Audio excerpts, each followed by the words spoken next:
Hello and welcome back to Let's Talk About, the podcast where we dive into the stuff most people avoid, awkward conversations, messy truths and all the bits of life that don't fit into neat little boxes.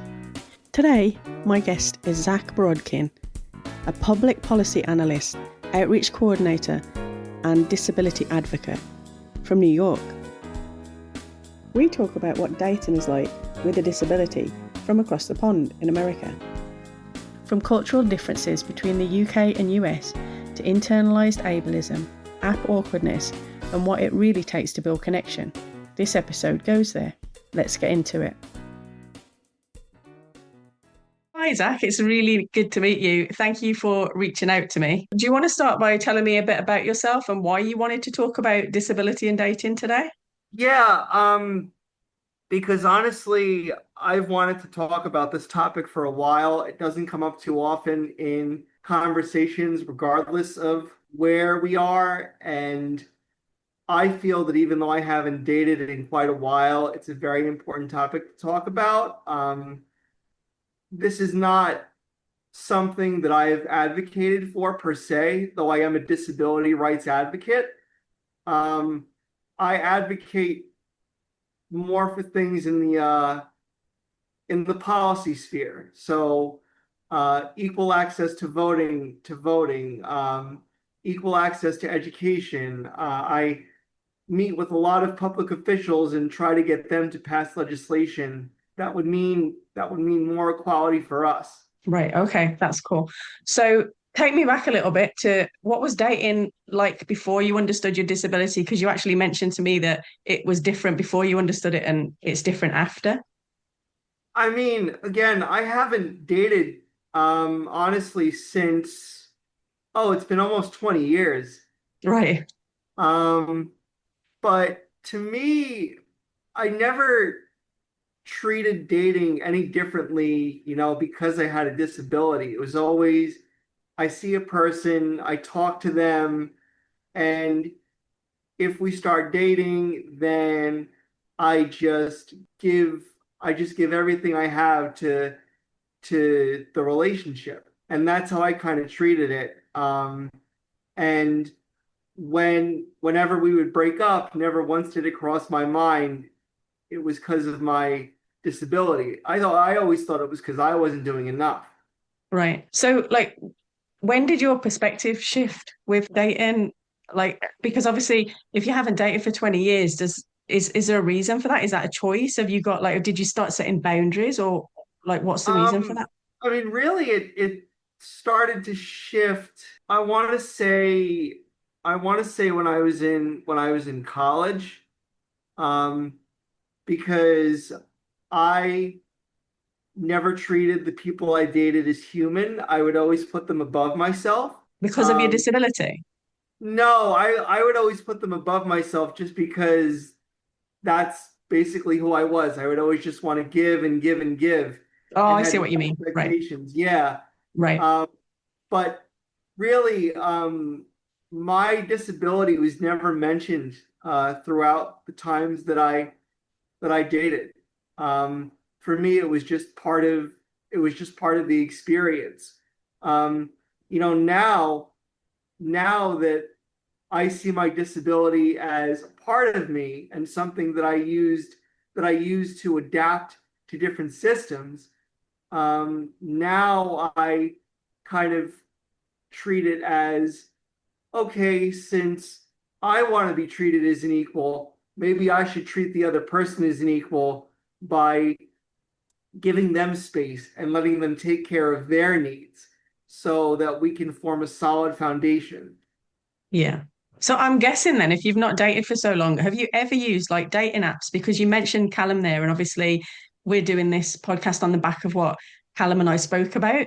And obviously his problem is that he gets ghosted before he even gets to meet people. So I'm assuming, like, obviously at college you met people in person. Do you think that that's got something to do with why you're not dating now, or? So the reason why I used a dating app, I think like everybody else did, was because it was at the height of the pandemic. Right. Um, and honestly, my parents are at that age where they were vulnerable to catching COVID, and it would affect them more negatively than it would younger people. Um, and my immediate thought was if they catch it, because the risk was much higher back then than it is now. Yeah. Um, I have to find somebody because if they catch it, I could lose them. Yeah. And that was the reason why I went on a dating app. And do you think dating apps make it harder for everybody, not just if you've got a disability? I mean, I feel like that I might add mean, another level. yeah, because you're not showing your full self to them. I mean, yeah, I can understand if people are afraid of being vulnerable. You don't want to be too vulnerable with somebody you just met. Yeah. But dating apps really don't allow a person to show their full selves. And you could be the person scrolling, take a look at them for less than a second, and then swipe right. Yeah.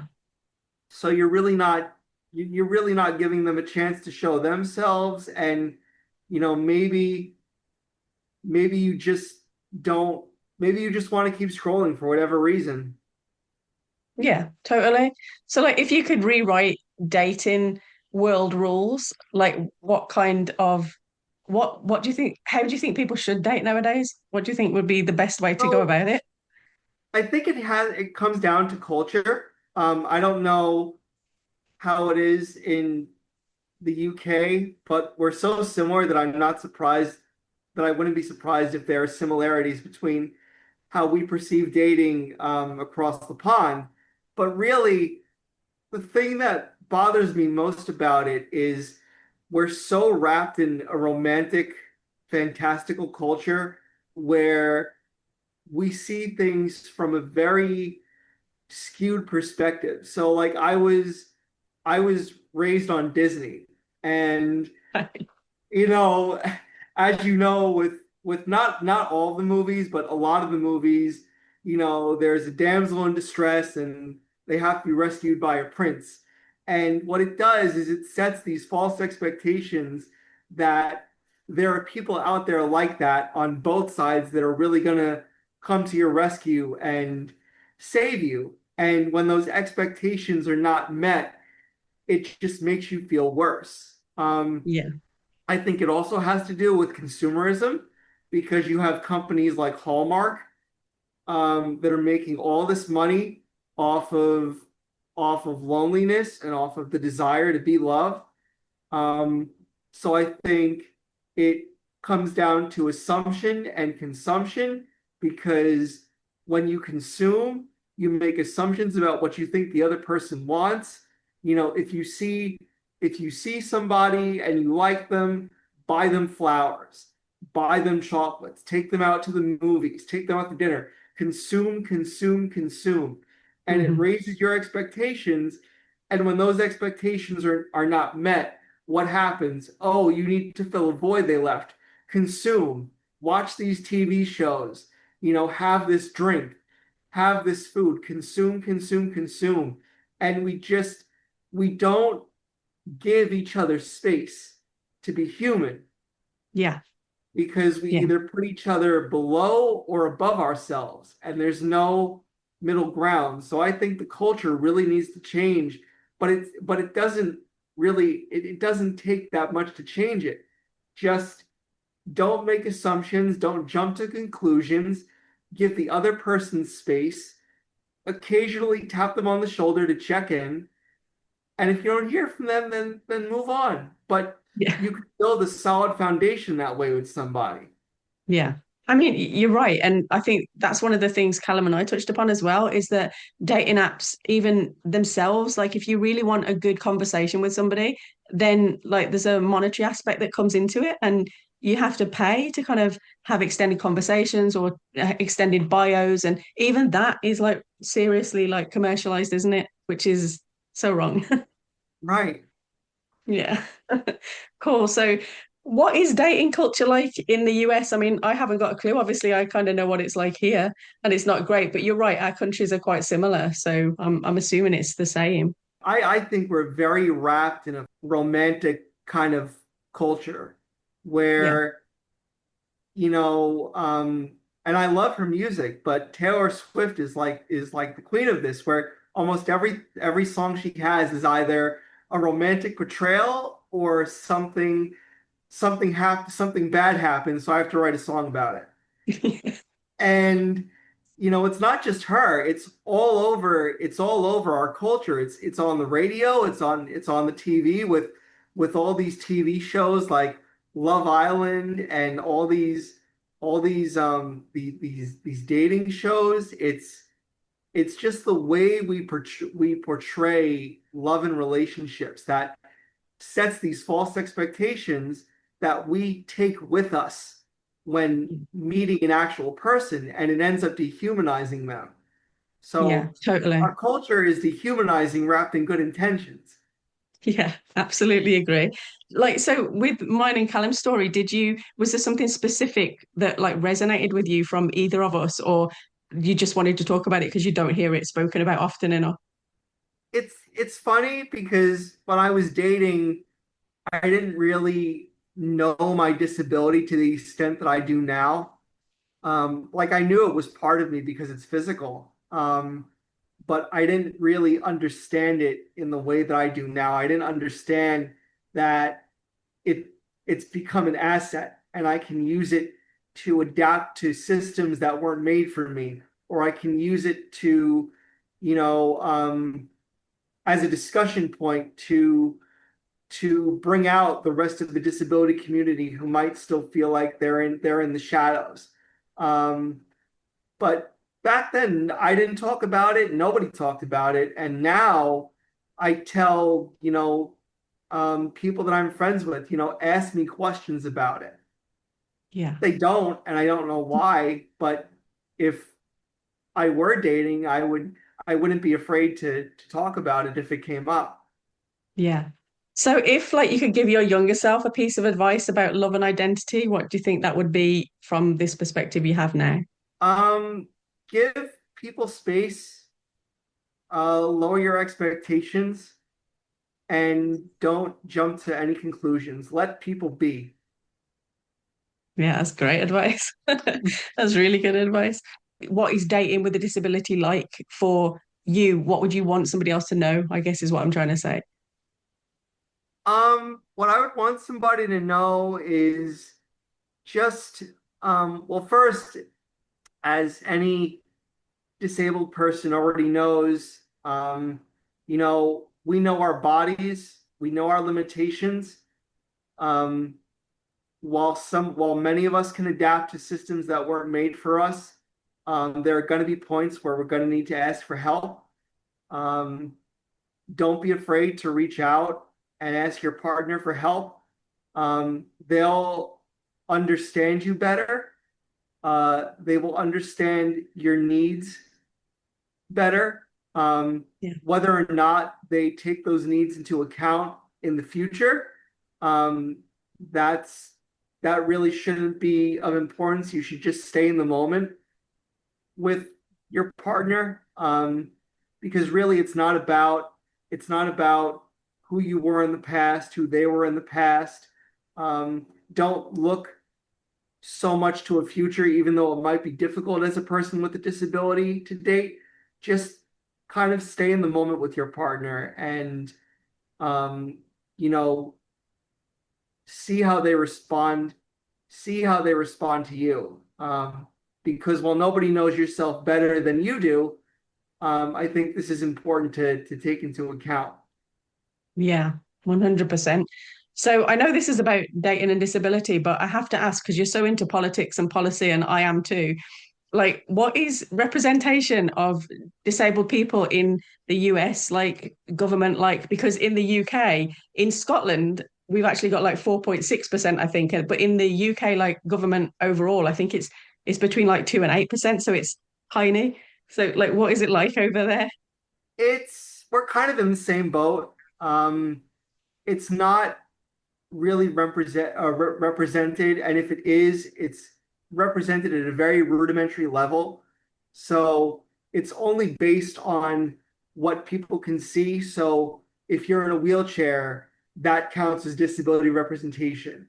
But if you're a Right. neurodivergent, um, or somebody on the spectrum, that's only beginning to be represented more in politics and policy spaces.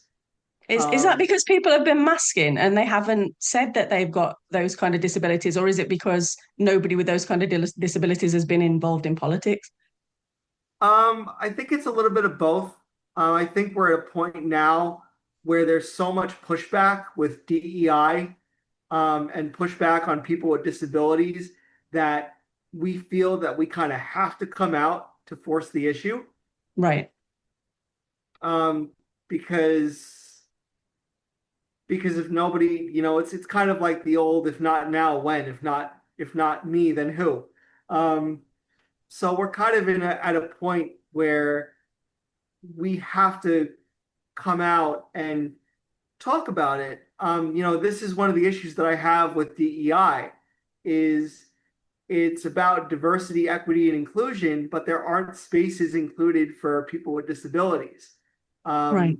beyond physical or even cognitive needs. There's still limited space for neurodivergence. Um, there's still limited space for people with cognitive issues. The language that's used in many conversations about disability is still ableist. Um, so really, we have to be the ones to take the issues to the policymakers and to our workspaces, to our schools, and really just talk about it because I think as much as a stigma as there is put on us, we kind of have to be the ones to come out into these spaces and really show ourselves. Yeah. And Callum was Nobody talking else about is that. going to do it. Yeah. I mean, like when Callum was speaking about that, he kind of felt like you shouldn't have to, but I agree that we do have to, and it's kind of a bit exhausting. But yeah, if we don't do it, who's gonna do it? Right, right. Because honestly, everybody's going to become disabled eventually. Yeah. Whether it's through accident, which we never want to wish on somebody, or whether it's through general aging, we're all going to need some type of assistance.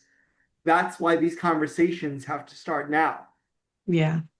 Yeah. Well, you're doing a great job. So thank you for like all the work and stuff that you're doing. It's brilliant. Thank you. I appreciate that. I That's know in the okay. United Kingdom, disability is codified into law, whereas the ADA, the burden of getting an accommodation is placed on the individual, rather than Yeah. the business or the building.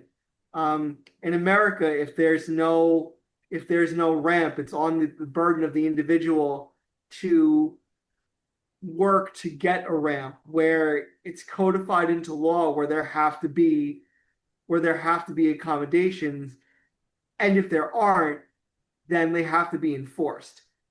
Right. There's In no in the enforcement. UK or in Right. There's no enforcement mechanism in the ADA, which has been right. around for over 30 years now. Okay. That's crazy. Yeah, I mean, we have got laws over here, but I do feel like it is still down to the individual very much to kind of advocate for Mhm. themselves and any accommodations they need. And yeah, which is it's not fair, is it? Right. Right. In America, I think we make up close to 30% of the entire population. Right. So, I mean, we're also the largest voting bloc, and Yeah. we encounter a lot of barriers when we go to vote. I mean, I used to inspect polling places for a living, and I would find so many barriers from the BMD, the ballot marking device, which is a device used for people with disabilities to vote. Yeah. They'd be broken or not working properly. The lighting wouldn't be proper in the voting area for people who are blind or low vision. The voting booth wouldn't be 5 feet away from a wall for a person with a mobile device to be able to fit in. Um, so there are a lot of areas where we still need to work on full accessibility, but voting is one of those areas because if people with disabilities went out to vote, we could change the face of the country. Yeah. Do you not have like postal votes and like we have a postal vote system? There's such a battle over mail-in voting. We have mail-in voting in New York, but when it comes nationwide, there's such a battle over this kind of thing because of voter suppression. Right. And you know, there are certain groups of people who believe that others shouldn't have the right to vote, and they do everything in their power to repress the ability to vote, whether it's taking ballot boxes or mail-in boxes away, whether it's not even giving us water because we have to wait on long lines during election day. So they do everything they can to lessen our ability to vote. Right. Yeah, that's not great. I mean, I do feel like that is better here. I mean, Scotland is pretty good with a lot of things. Obviously, not everything. No country's great with everything, but I do feel like there's Right. quite a lot of accessibility needs being met for voting, especially like they always make sure there's a ramp and like they make sure you've got specific areas and yeah, it's always really well lit. And I do feel like they're trying at least. And I'm sure there's a lot that we in America could learn from Scotland about how to make voting more accessible. But again, we don't want to do that because we're prideful, we're Americans, we do things our own way. And In it's Scotland's pretty prideful. I don't think yeah, anybody. But I think they're good at sharing information here though, and they're good at taking information on board sometimes. I don't want to offend people that are having a horrible time trying to fight systems, but like my right, experience of it has been like super positive. right, right. Yeah. But yeah, as an advocate, I want to continue doing everything I can to make sure that not only that we have representation at the ballot box, but we have representation in public office. Yeah. Um, and I work with the group, the 504 Democrats, named after the 504, Section 504 of the Rehabilitation Act, which which is supposed to guarantee spaces for technology for people with disabilities. Hmm. And this group talks to candidates who are running for office and vets them with questions about disabilities. Because it comes down to how are we going to be involved in your process? We just don't want a seat at the table. Hmm. We want to be involved in the process because our perspective can really help your campaign and can shape how you think about policy. We have a saying called "Nothing about us without us," Right. and there really is nothing about that. There's nothing about all of society without the perspective of the disability community. Yeah. Yeah. No, that's great. You're doing great Because when work. we're fighting to take barriers down, we're not just fighting for us. We're fighting systems of oppression for everybody Yeah. because Yeah, everybody's totally. going to be disabled eventually. Yeah. Completely. So like if people want to follow you or like what the work you're doing, is there anywhere they can do that? I'm on LinkedIn, I'm on Instagram, I'm on Facebook, I'm Okay. on X, formerly known as Twitter. Cool. I'll put all the links in the description of the podcast so people can find them. So yeah, cool. So is there anything else you want to say? I mean, that's pretty much all the questions that I had. I mean, really, when it comes to dating, just lower your expectations.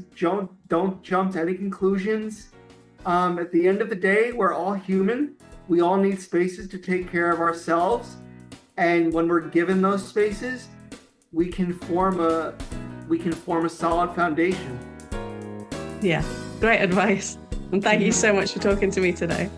Of course, thank you for your time. Big thanks to Zack for joining me and for being so open. If you want to follow Zack's work, check out the links in the show notes. And if this episode made you think, feel, or shout "same," then please share it, tag us, and let's keep the conversation going. You can find me on Instagram and LinkedIn at Let's Talk About, or follow the link in my bio for everything podcast related.